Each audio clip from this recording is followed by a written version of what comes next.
2, 1. Welcome back, everybody, to ACG, where we're just a couple gamers. It's your boy Smooth, and we are back with another episode of War Elite. I have the hostess with the mostest from Server 6 with me. Say what's up, Smash.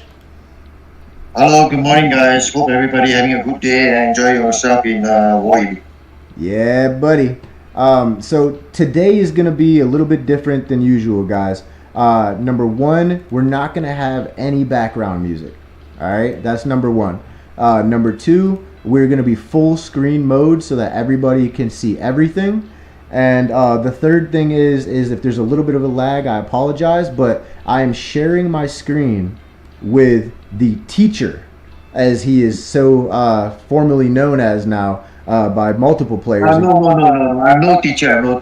He's no teacher, he says. Well, you might have to argue with Destiny Dragon because that is what she calls you now, man. You like literally, bro. Like she messaged me when I think she found me, and she was like, "Oh, hey, you're friends with my teacher." Well, then I know who she is. But guys, this is gonna be a fun episode, a real learning experience, and look, I don't know how else to put this except for it took joining the new server here to feel as though I was a real player.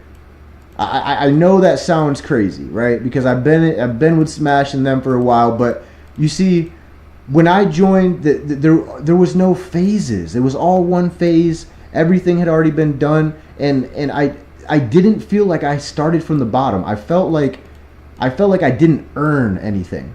And so, you have to have that real life. It's almost like people say, are people that are given a fortune, do they work as hard as people that never had a fortune and they had to work for it?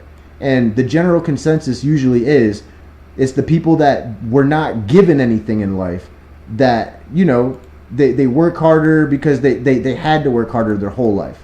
And so with this, it felt like it was no different, to be honest with you. I felt like I still needed to earn my keep in this game, and that's what gave me the second wind. You know what I'm saying? Like I really just wanted to learn the game from the bottom up. And also, Smash taught me a lot along the way, but I didn't get that hands-on experience. We kind of just talked about it, and I learn a lot better with hands-on experience. So today, I'm gonna get all of Smash's knowledge, guys.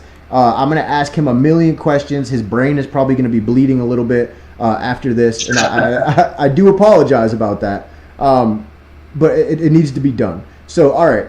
Starting from the beginning, you told me that I needed to try and go to Tier 4 troops immediately, right?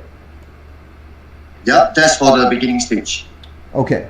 So, I'm already at Tier 3 troops. And I'll be honest with you. Just jumping to Tier 3 already took a lot, right? So I invested a lot into my science already, to my research, and I got my my Tier 3s, right? Now I have all of these heroes here, and just so we can kind of go over what we already talked about a long time ago, you said that predominantly it is the tough guys, right? The melee soldiers, enforcers, yes. Those are the ones that are predominantly used the most. Yep. And why is that? First of all, they are tougher. They can last longer in the battlefield. Mm-hmm. So it's actually not very easy for you to kill the tough guy. Mm-hmm. Right? Of course, there's you can use archer to counter attack them. But you said you can use what? Archers, right? Yeah, because they naturally counterattack, right? Yes, but due to the short vitality that the archers have, so you might be able to cause more damage to the melee heroes, but you might not necessarily win them. Right. Okay. Let me ask you this: when it comes to these melee enforcers, is that what we call them? Just melee soldiers? melee enforcers? I call them melee hero. Okay, melee hero. Okay, I don't know why I keep calling enforcers. Okay, okay. So the melee heroes. There are some of them. Okay. Well, okay. I'm getting ahead of myself. I meant to ask you this first. Does it matter if I don't have a bunch of melee legendary enforcers? Because I have Danny Rockwell, which I'm very proud of, by the way, because you just told me that he's one of yours that you really like. Yep. And he is essentially my only melee legendary enforcer. Or I'm sorry, legendary hero. So is that okay? Like that I'm putting Bullwhip with my Logan Russ, and I also have Toy Boy, and I'm using King Boxer, Frankie Tyson. Is that okay? Right. Like it's cool to mix those colored heroes together? Yep, because as you can see, from your matches, if you have 3 melee heroes assigned in the same match, you actually get a buff, additional buff. Right. So what I have here is I have all 4 of my melees, and when I click on the fist here, right? So on the top left of your screen, when you are going to set a march, on the top left, guys, you can click on each one of these. Now, in other games, they call it a restraint of arms, where it's like a rock, paper, scissors, where you're going to have one type of force that can beat the other type of force, that can beat the other type of force, all the way down, right? But as Smash just said, you're going to get a bonus, and they're all different depending on which one you're using. But as Smash said, if you put multiple of the same type of enforcers together, you're going to get a buff, and it tells you here. Deploying 3 melee heroes at a time, you get a buff. Deploying 4 melee heroes, or deploying 5. Now, if you deploy 5, it's like the ultimate, because at the start of the battle, all of your melee soldiers receive a shield that can absorb 20% of their own health, lasting for 20 seconds. Now, my question to you is, do these stack? What do you mean by do these stack? So do these numbers stack together? I haven't really tested it out yet, but I do believe that it does. Okay, that would be great. That's why for me myself, I always try to put all the same type of hero into a certain match, into one match, so that I get the best benefit out of it. Yeah, exactly. Okay. So right now I have the 4 enforcers that are the same. All right, I got 4 melee enforcers, and then I have an archer. I have Robert. That's a cavalry, right? The biker, and Robert Morton. And is Robert good? I actually pretty like him. I like him pretty much because he's actually the second cavalry hero that I will try to expertise. Of course, different players will have a different view. But the reason why I'm doing it is because he's really very useful in sea battle. So I would like to expertise him. Okay. So it goes to when I use him for the island war, whereby you can only use the hero that you can. It's gonna give me a slight advantage. Right. Okay. So that's good. That's an additional bonus for me then that I'm using him. Okay, so I'm gonna get out of the march here, and we're gonna go back to just our heroes for a second. All right. So when you are going to level up one of your enforcers here, okay, what I noticed is I guess it's good for the moment that I have one purple melee hero, one blue melee hero. I have 2 purple melee heroes and 1 blue melee hero. Now that's okay with the blue one because I'm not having to split the blue shards, right? I'm not having to split the blue elite pendants and stuff like that because I'm just focusing on him, right? So that to me, it's making it easier. I'm not splitting that out because I'm just focusing on him for right now. So I'm not splitting up all of these items that I need amongst the other blue enforcers yet. So that's good. But when it comes to splitting up my upgradable items between the Boxer and Logan Russ, who should I be focusing on more? Because I really like to take a look at these skills, and you tell me from your personal experience or what maybe you've heard from other players what works best. All right. For me personally, I would actually be more focused on Logan Last because he's more of a defensive. He have a better defense stat compared to the Boxer. Okay. All right. Mm-hmm. So games like this, right? Usually, how the stats work for hero is always first priority health, second priority defense, third priority attack. Right. Right. So when you compare between King Box and Logan Rush, right? Logan Rush actually have more defense compared to King Box. Okay. So definitely try and prioritize him a little bit more than a King Boxer, right? Yes. Okay. And why is it easier for you to upgrade Logan last? Because I think I'm gonna call him the Ghost, right? Which I think is much more easier for new players to know, right?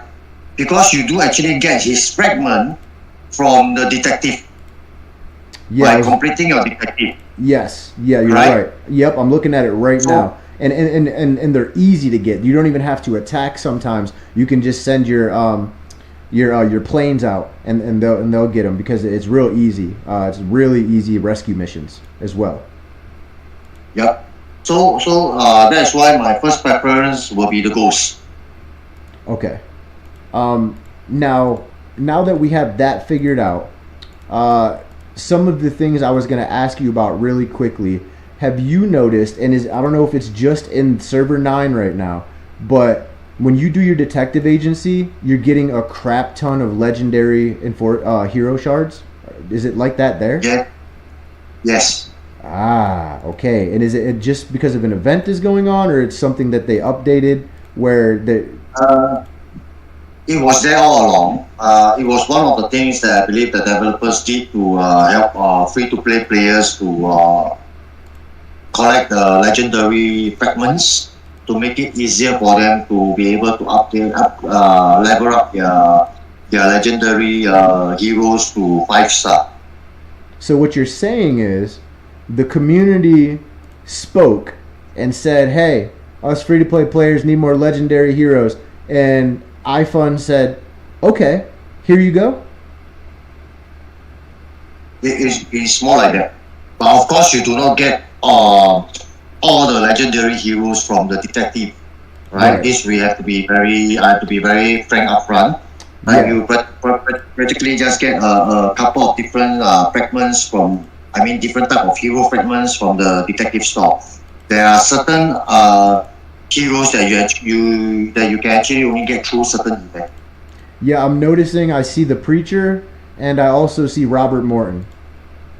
Yep. Okay. Okay. I had to ask. Okay. So let me ask you another question. When it comes to, let me see something really quick. All right. So, okay.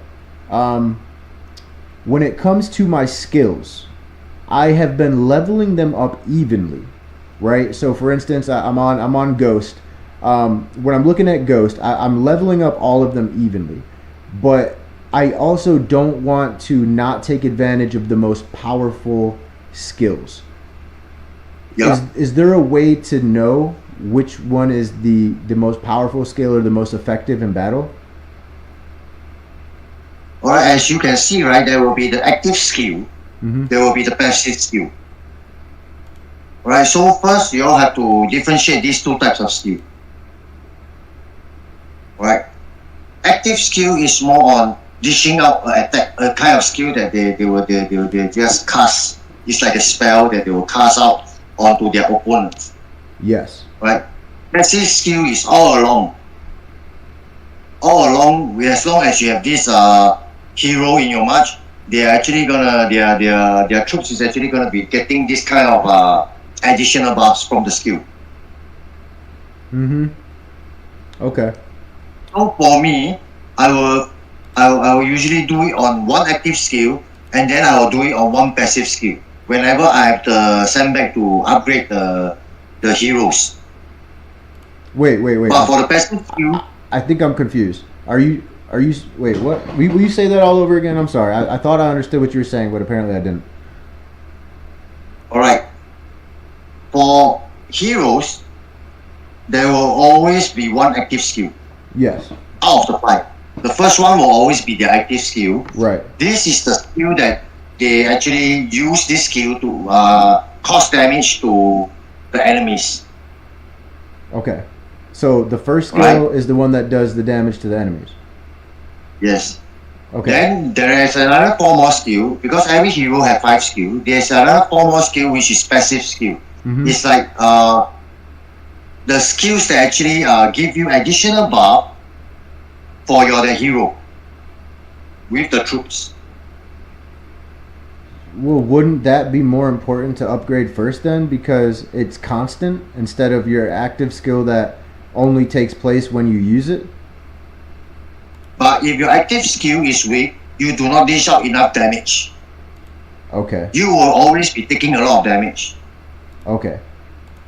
So even if your passive skill is you focus a lot on your passive skill, but you're not dishing out damage, you're also still gonna lose. This is from what I perceive. Okay. So for the beginning, what I did was I will focus. I mean, I will alternate between my active skill and one of the passive skill. Right. For example, let's talk about ghosts. Right. So for the first stage, even if I get them to get ghosts to 5-star, which means that I actually got all the 5 skill. Mm-hmm. Right. I will actually constantly just upgrade the skill 1 and skill 2. Okay. And why do I want to upgrade skill 1 and skill 2? Because skill 2 give me increased attack and increased defense. Yes. Okay. And skill 3 is counter attack. That means when you're being hit, a certain amount of damage will actually go back to the opponent. But since it's already being activated and you still have time to upgrade it, but at the beginning stage, what you need is to win your battle. So you need to have attack and defense. That actually makes a lot of sense.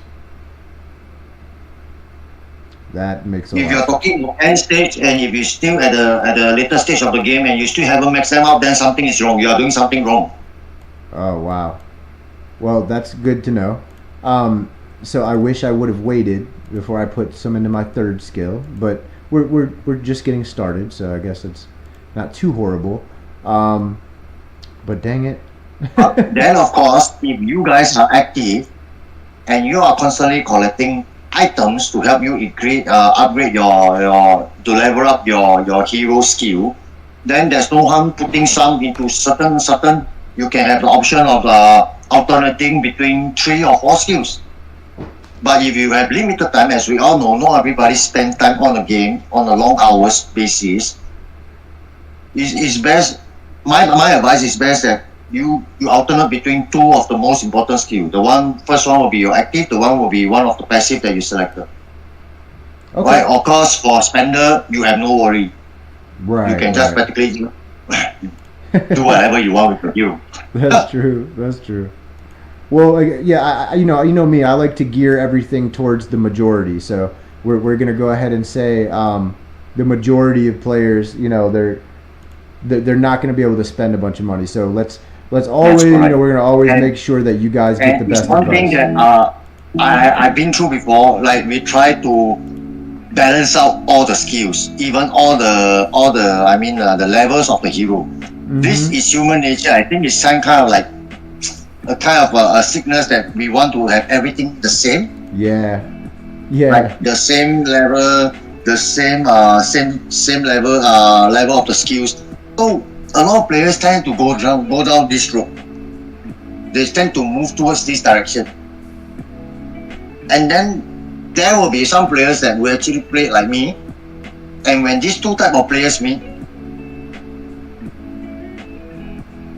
people who are more focused on doing certain things in the game tends to have a bit of slight advantage. Yes.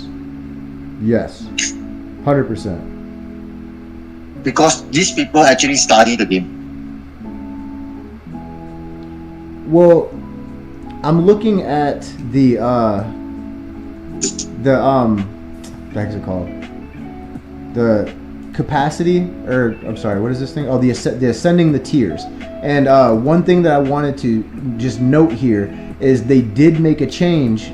Correct me if I'm wrong. Where it used to be when you ascended a hero's tier, it only ascended one of them. But now they combined all of the ascension items, so that way when you ascend one, you ascend all of those enforcers or all those heroes that are of the same type.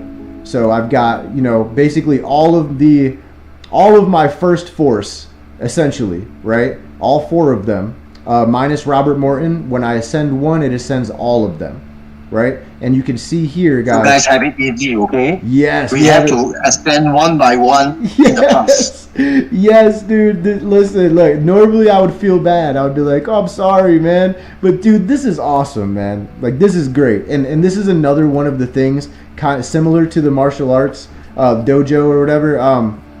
Yes, the training facility. Yes, dude. Dude, this is amazing. So... You guys are just having it so easy right now. I know, dude. Listen, dude, I feel bad. I really do. I feel bad, bro.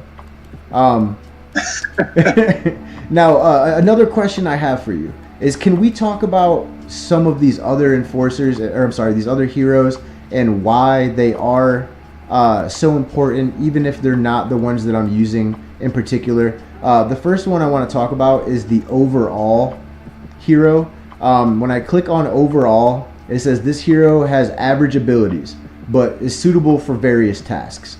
So what I notice when I'm clicking on these overall, so you got overall Golfman, all right, and he is good for levying resources.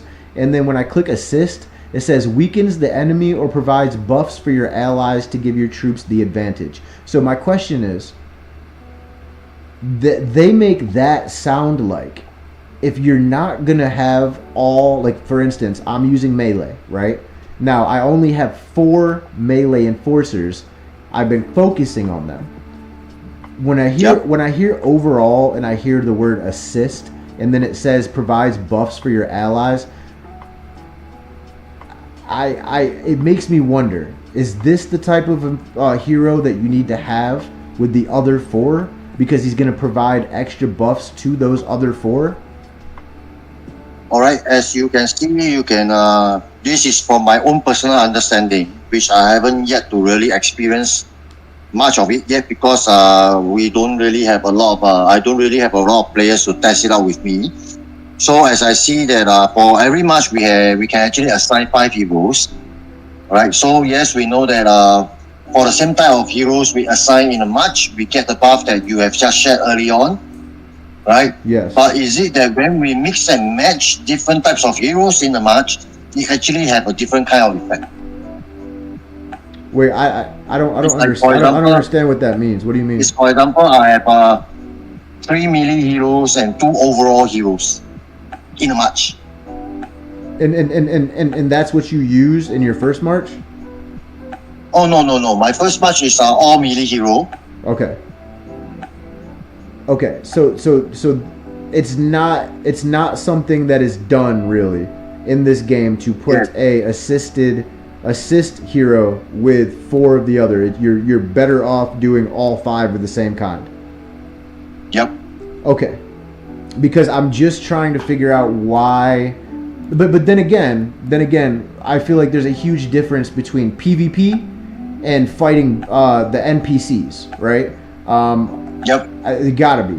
And I'm wondering, are these assist heroes that look, every hero in this game was specifically designed for a reason, right? So what Yep, does the exactly. assist mean? What does that mean? How is it assisting? It doesn't give the proper information to tell me how is this particular enforcer going to assist. But then when I click on the passive skills here of this guy, the golfer, it might tell us more because it says levy, and I see a levy skill, right? That's passive. And then it says assist.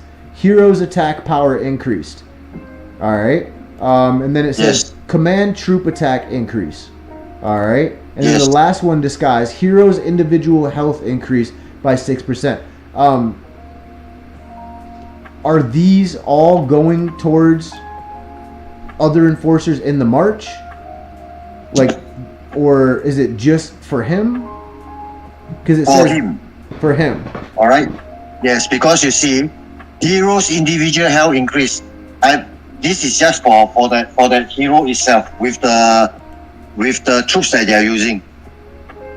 So this is the hero health that they are talking about. Is if you can click on the max level preview, and you actually see the max percentage that they will discharge that he will get when he's maxed out. Hero's individual health 12.9. Command troop attack increase 32%. Wait, commanded troop attack. The troop is the whole march, like the whole thing.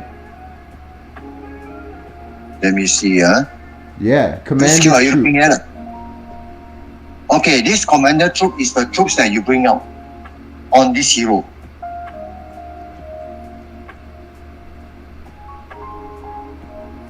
What do you mean?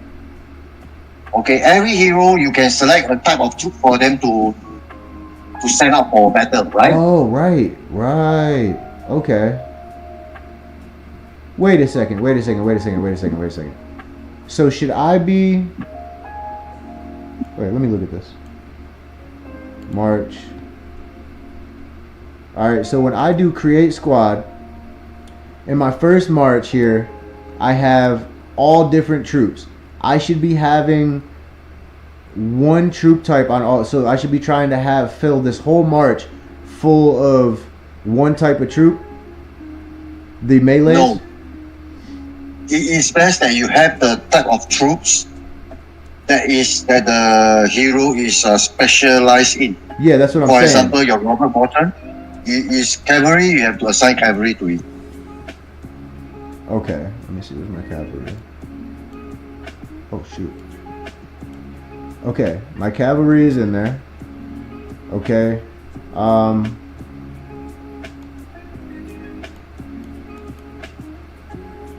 It looks like I have basically all of them in there. But I don't have enough. That's the problem. I don't have enough.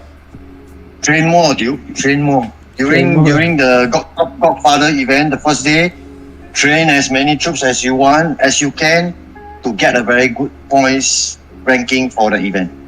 Okay. I will definitely be doing that. Okay. Okay, so that's another huge lesson that I did not think about. But no, you're right. That makes total sense. Okay. Let me see. What else? Okay. So you taught me about those particular heroes.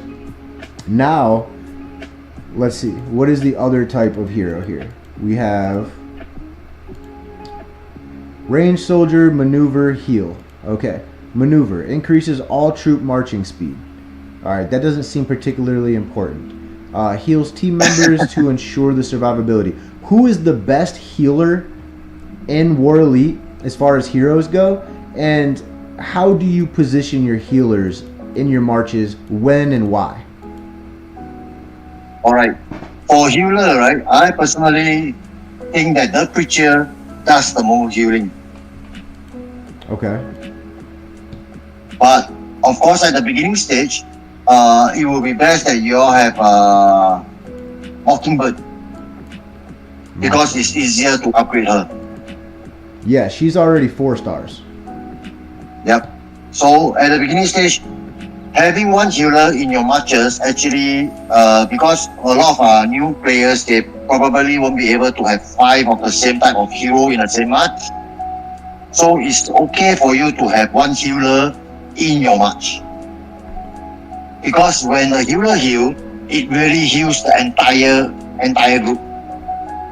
Right. Okay, and so how I use a healer, I usually use it on a match that is a mixed match. That means probably I will have a garrison match. I will maybe have a rally match. I will just put one of the healer inside. Because for this match, it's a mixed match. So I am not going to get the buff out of for having 5. I'm not going to get the additional buff. So that is only when I will assign a healer into these matches. wait, what? Why aren't you gonna get the additional buff? Because it's a mixed match. I might have I might have 2 cavalry, I might have 2 melee and 1 healer.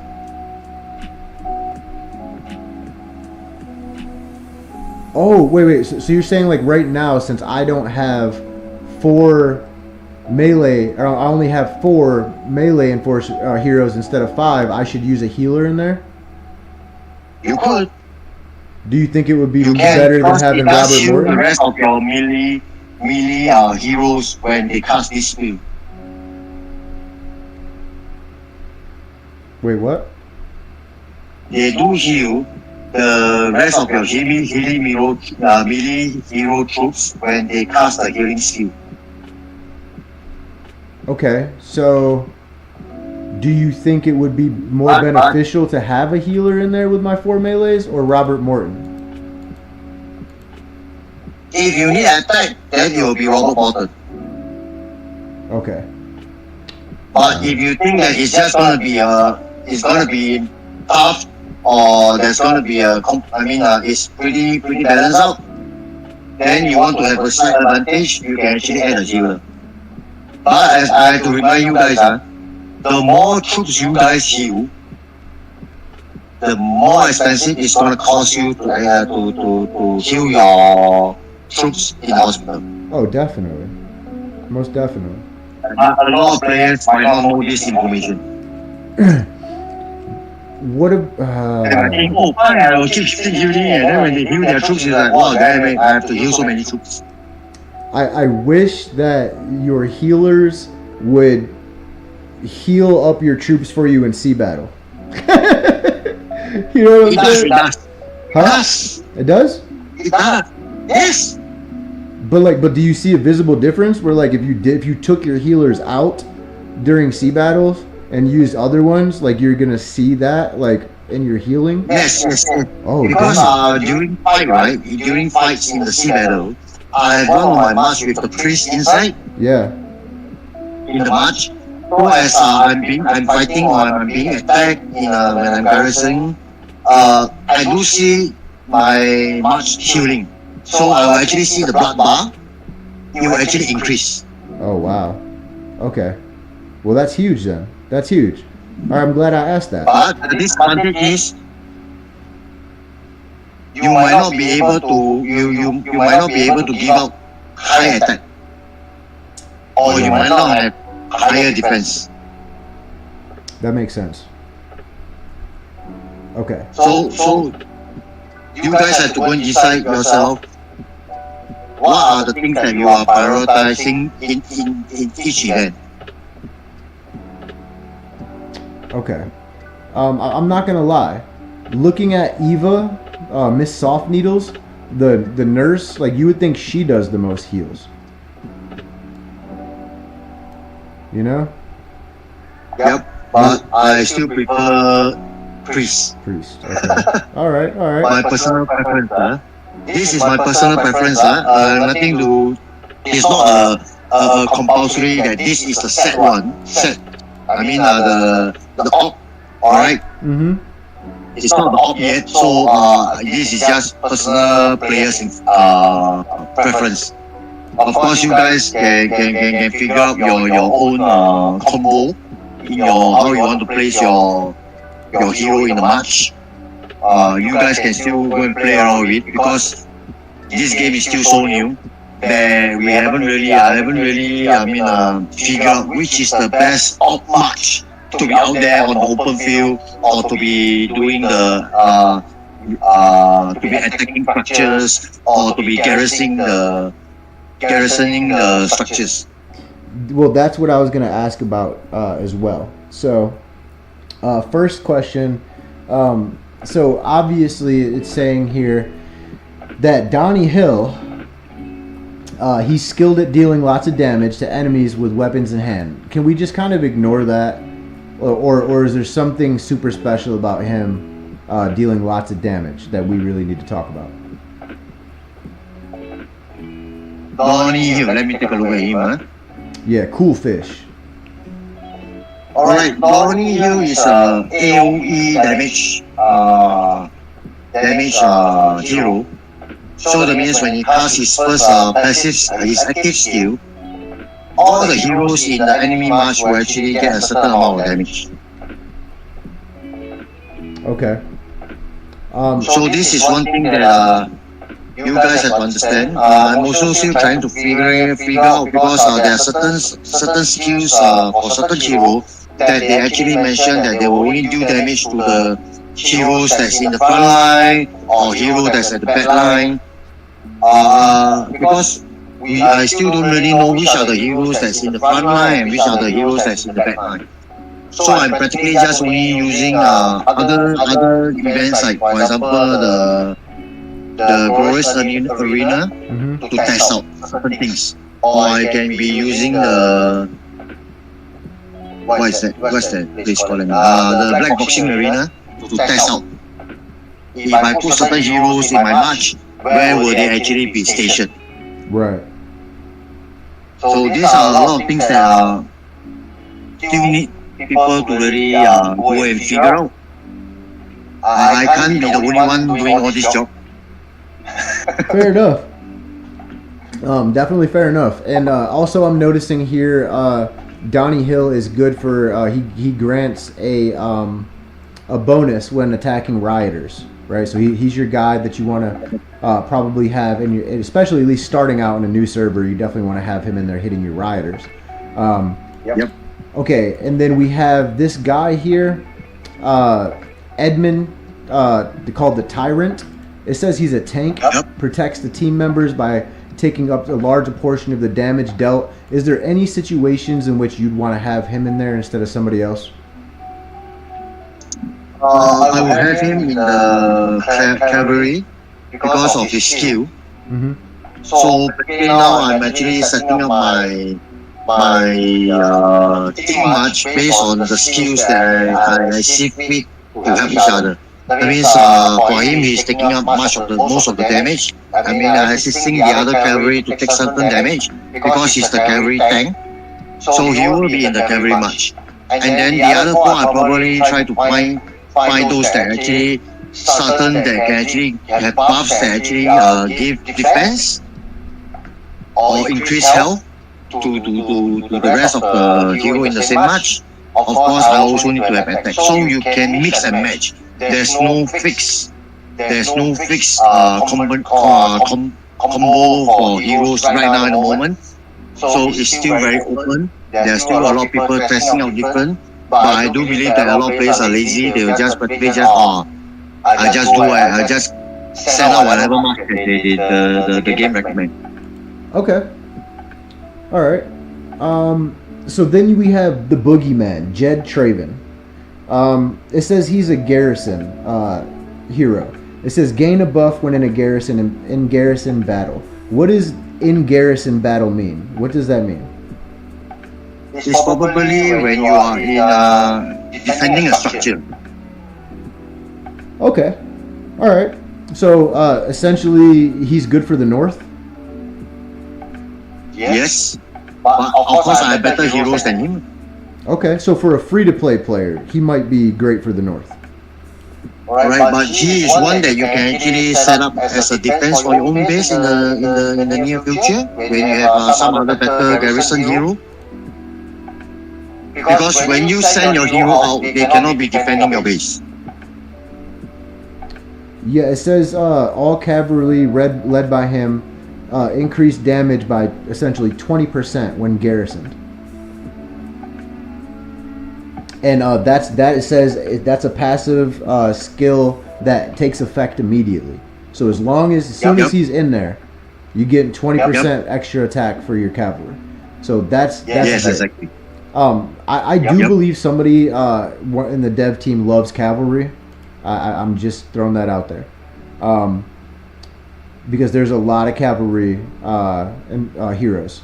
Then we have Tim Wolf, the Playboy. It says he's good for maneuver, increases all troop marching speed, and then also gets skilled at dealing lots of damage to enemies. So anything important about him that he's really good for in particular? Alright. So when you see output, that means this hero gives out high damage. It gives high damage.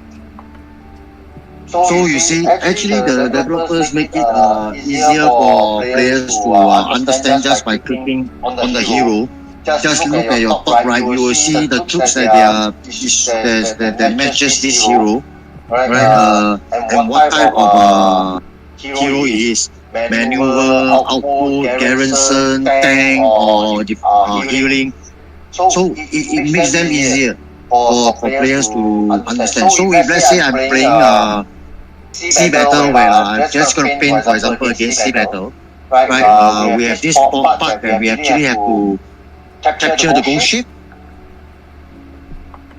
I would personally send cavalry with all the maneuver, all the cavalry heroes with high speed to capture the ghost ship, the ghost ship. So that the moment once it's captured, I can bring him back to my structure faster. And I might not be able, our opponent might not be able to catch up. Okay.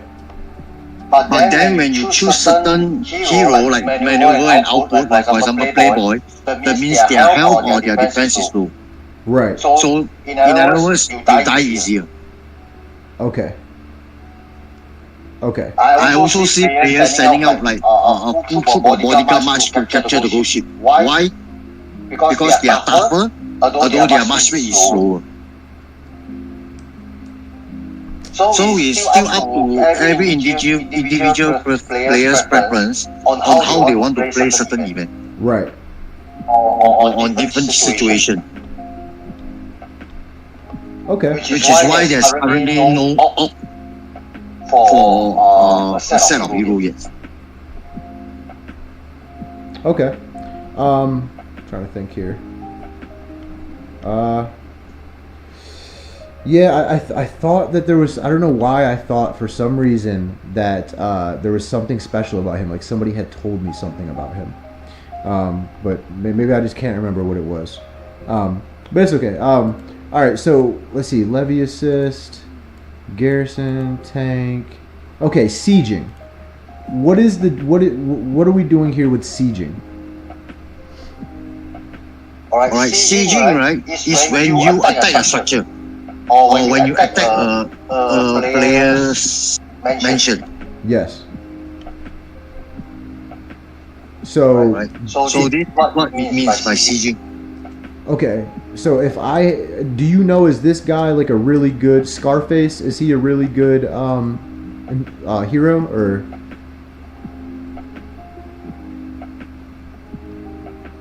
For me, I've not really used this hero yet. Because I'm using more of the legendary hero or the purpose one. The blue one is only for the beginning stage. Okay. You So know what? for beginning stage, if let's say now you are trying to capture a safe house from the opponent,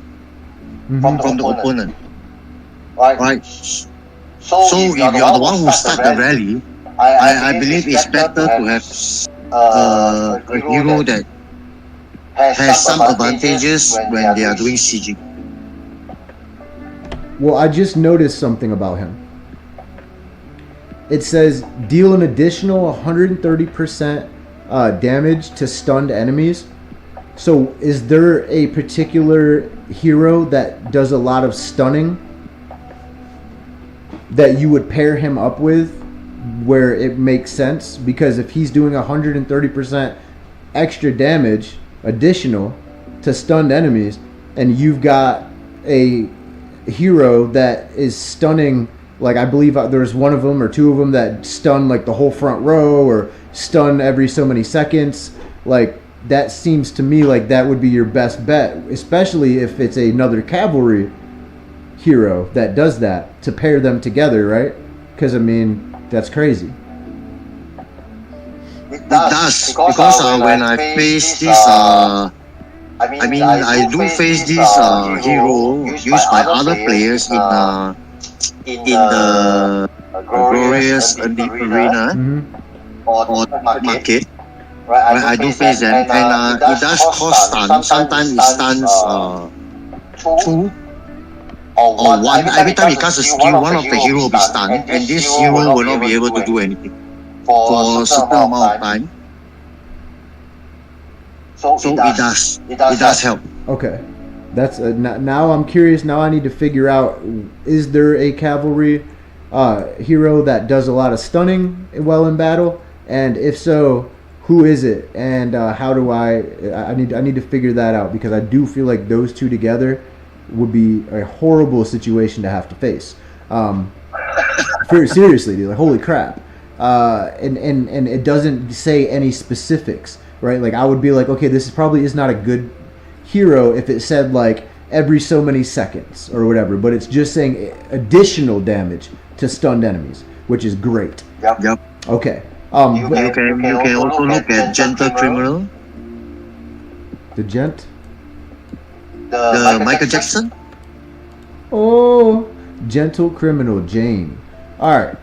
Look at his active skill. His active And you will see whether you know why I'm recommending him. Channeling all full focus, Jane takes aim, cocks, and fires at every enemy, dealing 7. Alright, let's go ahead and put that on max. Alright. Alright. Dealing 133% of his attack damage to all enemies, reducing the damage they deal by 25% and defense by 20. Holy crap. Wow. That is some huge buffs scattered around.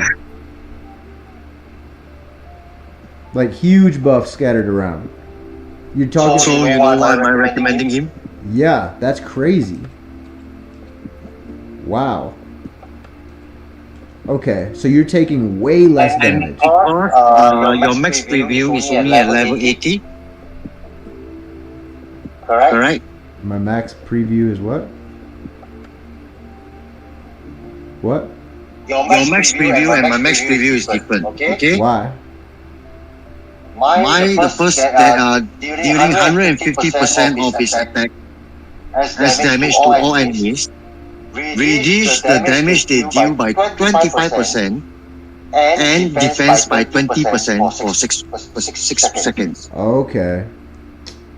Dang. So it's another additional 17% of attack deal to all enemies. Okay, so let me ask you this.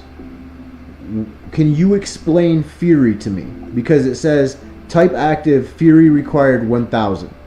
So Right. It's like a kind of energy bar they will actually charge. This one you all will get to see when you all have played the black market more. Yes. Alright. So as you're fighting, you will see that there's 2 bars. One of the bar will be your health bar. Yes. Then there will be a bar that's always constantly charging at the bottom. Right. So when the bar reaches full, they will cast the spell. Okay, so it doesn't matter that it says you need 1000 Fury, like you're gonna have that 1000 Fury? Yes. Okay, I just wanted to make sure that just because it says that, you know, that it's not gonna be, like, I'm not gonna be able to use that skill because I don't have the Fury. Just making sure, double checking. Okay, and then of course we have, wait, I want to look at his other skills. I don't think I ever did. You got passive, infallible, increased damage dealt to riders, okay. Okay, so we would put him and Donnie together for riders. You're gonna kick butt. All right. And then unlocks after 15 seconds in the battle, 82% damage dealt to target. Characters behind the target. The characters behind the target take additional damage. Okay. So you want to put him in the front row? Yeah. You want to wait? What? Hold on. The characters behind the target. Oh, never mind. I'm stupid. I'm sorry. Okay. When against mobs, Troop damage bonus increase. Okay. And then the last one, gains attack whenever a teammate is defeated. That's pretty cool. Okay, then we got Black Mist. Nothing crazy there. Alright.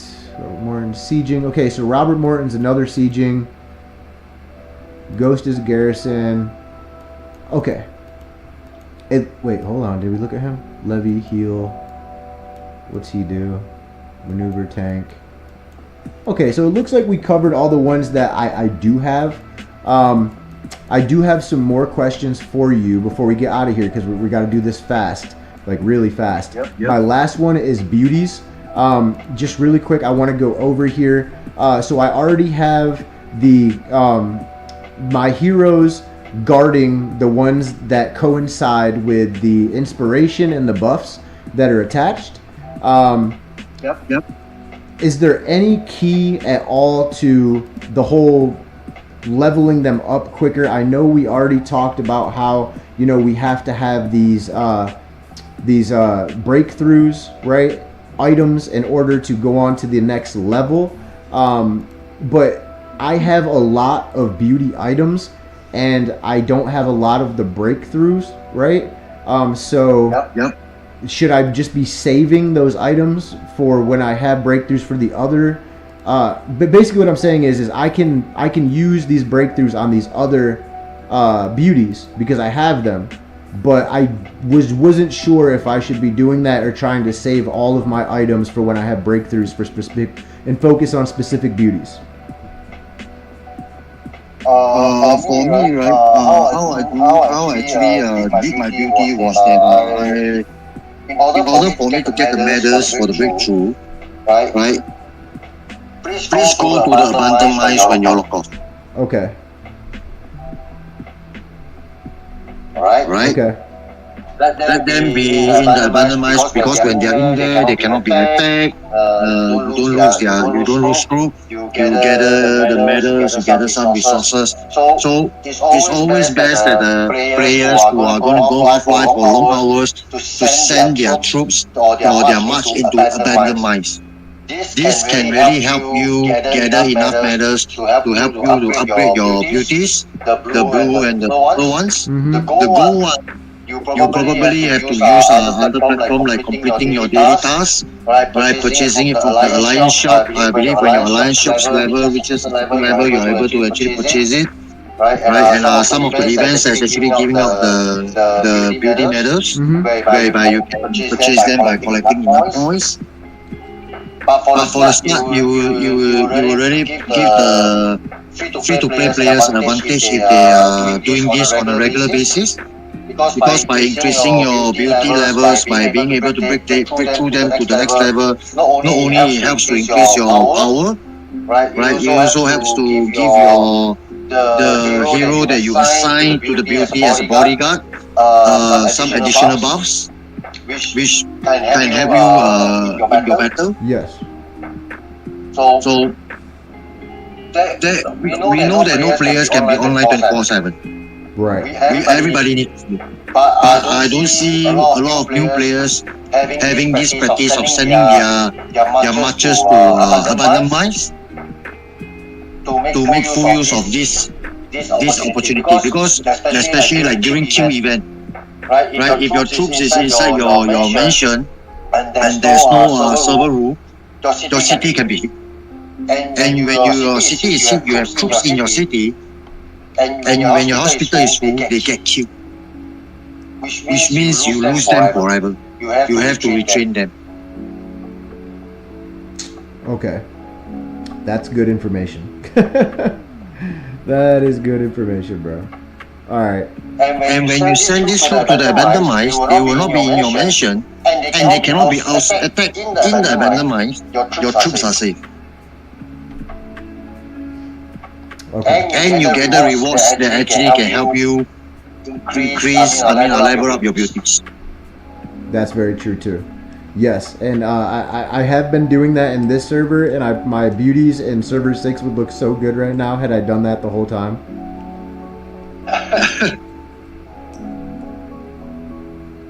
Well, Then, as for what you mentioned, I will make sure that I have enough ladders to do the breakthrough before I use my items to increase the level of the beauty. okay.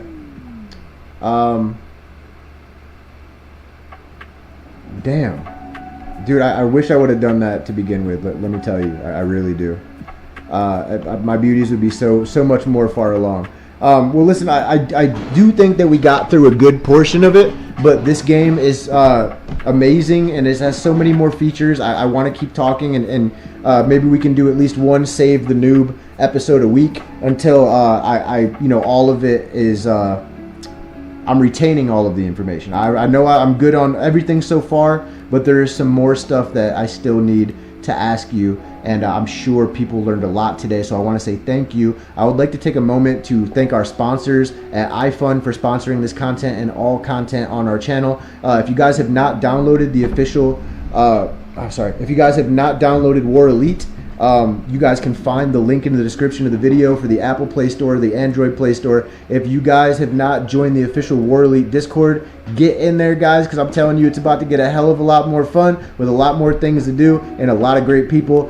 Shout out to the official admins and moderators of the official War Elite Facebook page and the official War Elite Discord. They're absolutely amazing. Smash, thank you so much. Ash Bashi, everybody, thank you so much for supporting the channel. And anything you want to say to the people before we get out of here, Smash? I would like to say something which is whatever my preference might not be correct. So I welcome people to share information about the game with me as well, because I'm learning the game as well. Right. It's not necessary that whatever I share on the live streaming is the final fact that it's gonna be like that. No, it's not. I believe there are even better and smarter players that's playing more elite that can figure out more things that I can. Yes. I'm an old man ultimately. Yes. Exactly, dude. Exactly.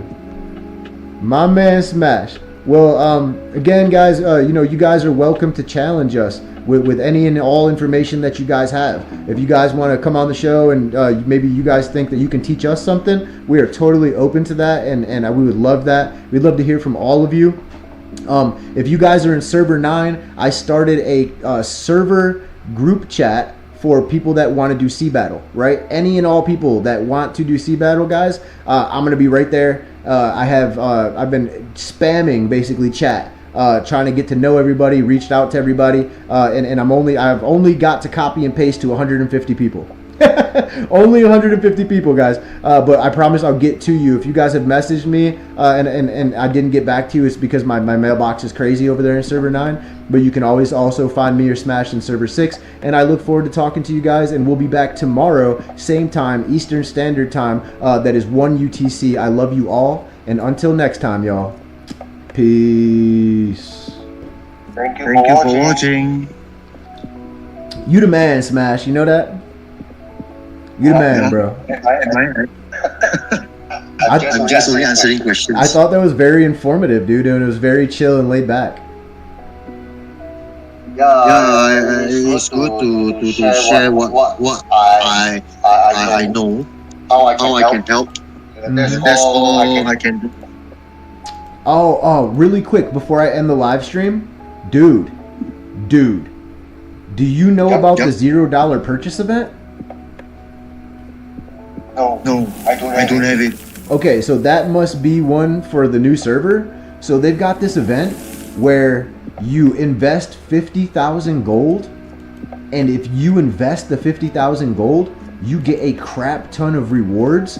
Like, I wouldn't say a crap ton, but they're really good. Like, for instance, we've got 25 of the 10,000 XP books, 300 premium sandbags, 30 of the 1 hour speed ups, 5 of the music box gifts for the beauties, 5 3-hour speed ups, and 5 3-hour research and stuff.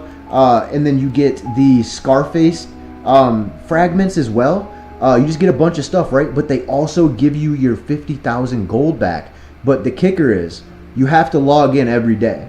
So as long as you're logging in, you'll get it back. So like for instance, I log in on day, so initially to buy into this, you pay the whole 50,000 up front in gold bars, right?